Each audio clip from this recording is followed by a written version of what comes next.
Here is a question that quietly unsettles a lot of Singaporean homeowners once they really sit with it. Do you actually own your home, or are you renting it from the government for 99 years? Because a 99-year lease and a freehold title are not the same thing. And across a lifetime, the gap between them can be an entire generation's worth of wealth. Let me show you the maths, honestly. And these are the valuation principles used by Singapore's own banks and the lease decay tables, not scare tactics. Start with what a lease actually is. In Singapore, most property sits on a 99-year lease. When that clock finally runs out, the home does not pass to your children. It reverts to the state. Its value becomes zero. Now, 99 years sounds like forever, but the value does not decay in a straight line. It decays like a staircase that gets steeper the less time is left. Picture a $1 million lease. With 95 years left, it is still worth around $980,000. At 65 years, roughly $700,000. At 30 years, about $400,000. At 10 years, near $200,000. And at expiry, zero. Same apartment. The only thing that changed is the number of years left on the clock. And here is the part that catches people out. The steepest part of that fall happens in the exact years you would most want to sell it or pass it on. The banks know this. Lenders pull back on loans as the remaining lease shortens, and the rules around using your retirement savings tighten too.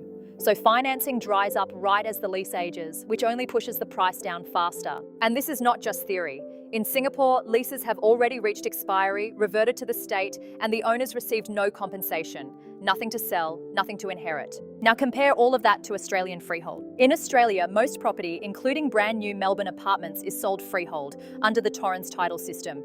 Freehold means you own it in perpetuity. There is no clock, no expiry, no reversion to anyone. It does not decay to zero.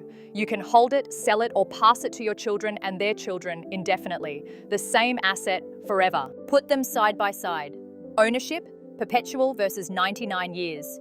At the end, still yours versus gone to the state. Inheritance, generational versus nothing.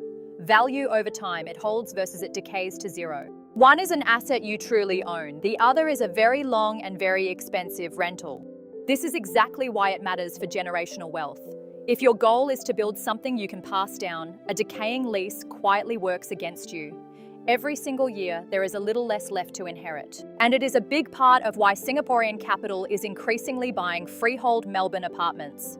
Perpetual title in a fast-growing city with the tax advantages we have covered in other episodes. Now let's be fair and honest. Most people sell their lease long before it ever expires, so they never personally hit zero. The decay is a tail risk, not a guaranteed disaster. And Australian freehold is not free of costs. There is land tax and foreign buyer surcharges to factor in. But the structural difference is real and it is permanent. A freehold title is a fundamentally more durable store of wealth than a lease with an expiry date stamped on it. So do you own your home, or are you renting it for 99 years? For a lot of people, the honest answer is uncomfortable. And it is the single biggest reason to take a serious look at freehold.